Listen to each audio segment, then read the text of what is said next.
Merhaba çocuklar. Poyraz bugün oyuncak arabalarını kaydıraktan kaydıracak. Kaydır bakalım Poyraz.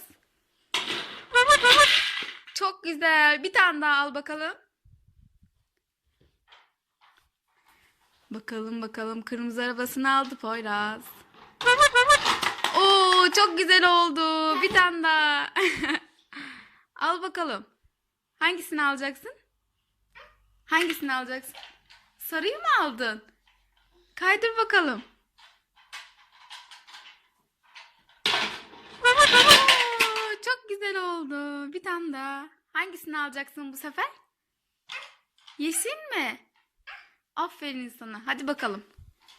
Kaydır bakalım. Oo, takla attı araban Poyraz. Şimdi hangisini alacaksın? Hangisini alacaksın? Kırmızı araba, yarış arabası.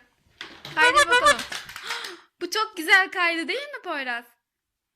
Hangisini alacaksın bu sefer? Aa, minik arabaları alacak. Hem de 2 tane. Kaydır bakalım. Çok güzel bu da. 2 araba burada kaldı. Tekrar mı kaydıracaksın? Hadi kaydır onları bir daha. Aa, kaymadı. Çok güzel. Çok güzel oldu. Hadi bakalım.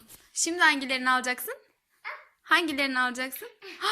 Beyaz araba. Kaydır bakalım. Kaydır bakalım. Ah, takla attı. Kaydır.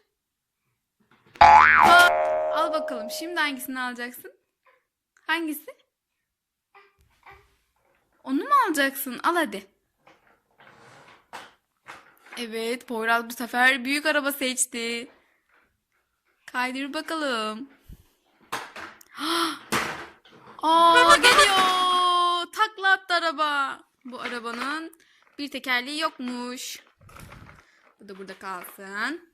Hadi bakalım. Hangisini alacaksın? Tamam. Tamam.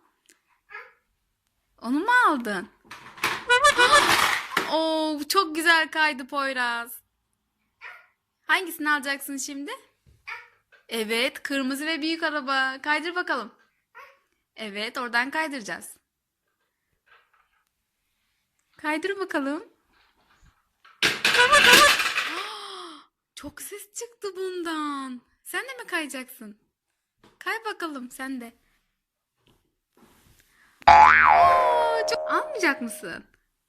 Tamam, kay bakalım. Hadi bay bay yap arkadaşlara.